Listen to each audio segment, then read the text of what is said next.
გამარჯობა, თქვენ უყურებთ ყველაზე მაგარ პოლიტიკურ სატირას თაქ-შოუს ეთოქზე. აგენტურული ოპოზიციის და მოღალატეობრივი აქტივიზმის ფლანგზე ახალი ისტერიკებია. სამართალდამრღვევებს, რომლებიც უკანონოდ კეტავენ რუსთაველის გამზირს, როდესაც აკავებენ ან ჯარიმას უწერენ, აკაცუკებით ეხავენ პანიკას. არიქა, ვიღაცა მოხუცია, ვიღაც ორი შვილის დედა, ვიღაცას ფსიქიური აშლილობა აქვს, ვიღაცას შუნტირება აქვს გაკეთებული, ვიღაცას ბუასილი და ასე შემდეგ. ხოდა, თუ ესეც დღეში ხართ, გიჟები თუ ხართ, გული თუ გაქვთ ცუდად, შვილები გელოდებიან, ასაკი გაწუხებთ, წაბრძანდით ბატონებო თუ ქალბატონებო, თუ საკუთარ სქესსა და ეგზისტენციაში გაურკვეველო არსებებო სახლში და ჯანმრთელობას და შვილებს მიხედეთ. რევოლუციის მოსაწყობად და ქვეყნის ასაყირაებლად თუ ხართ ქმედითუნარიანები, როგორღაც თქვენს დანაშაულზე მოსჯილი ჯარიმისთვის თუ ორკვირიანი იზოლატორში ყოფნისთვისაც უნდა იყოთ მზად. ასეთი მტირალა რევოლუციონერები, მოკლედ ისტორიას კი არა, ფიქციასაც არ ახსოვს. მარიამ მეყანწიშვილი თავისი ლამაზი ცისფერი თვალებით, თავისი განათლებით, თავისი სითბოთით და სიყვარულით არის ყველაზე დიდი ქართველი ქალი. მტირალა და დაჩმორებულ აკაცუკებზე ვსაუბრობდი და ვიღაც ნანული ჟორჟოლიანის ინტელექტის კალიბრის მქონემ მოუფიქრა ამ უსამშობლო აქტივისტებს პროპაგანდის ხაზი.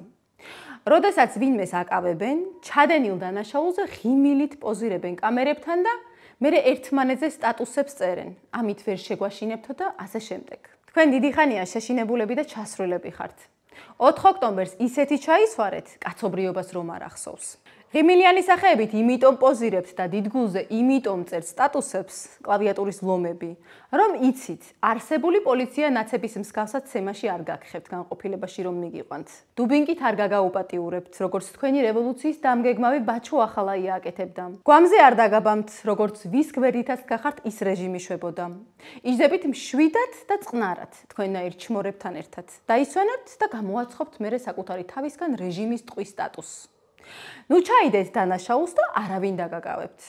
მაგრამ პირიქით, თქვენც ეგინდათ, რომ როგორმე ყურადღების ცენტრში იყოთ. თავი გმირებად გამოიყვანოთ და საკუთარი თავის მნიშვნელობა გაზარდოთ თქვენნაირი აკაცუკების თვალში. მაგრამ დანარჩენები ხომ ყველაფერს ვხედავთ. თქვენი ღიმილი და მერე ფსევდოსიმამაცის გამომხატველი სტატუსები ისევ თქვენს უსაჯდომობაზე, უუნარობაზე და ჩმორობაზე მეტყველებს.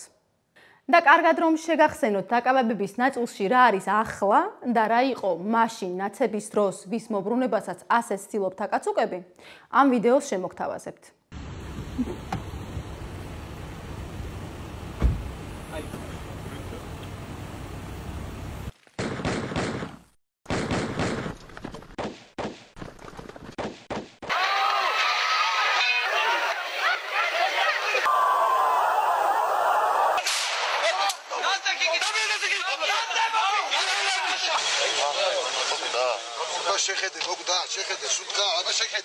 გაგახსენდათ? თუ ვინმეს დავიწყებული ქონდათ. ხოდა, უსამშობლო მოღალატეებო, თქვენ რომ იღიმით დაკავებისას და გულდის სტატუსებს აცხობთ, თუ იმას იქედნით ვერ შეგვაშინებთო, ეგ ისევ ჩვენს სიძლიერეზე მეტყველებს და იმ ფაქტს უსვამს ხაზს, როგორი სამართლებრივი და სამართლიანი სახელმწიფო შექმნით მანიაკი ნაცების რეჟიმის შემდეგ. ხოდა შეირგეთ. დღეს ამით გემშვიდობებით. შევხვდებით შემდეგ კვირას ყვავ ეთოქზე.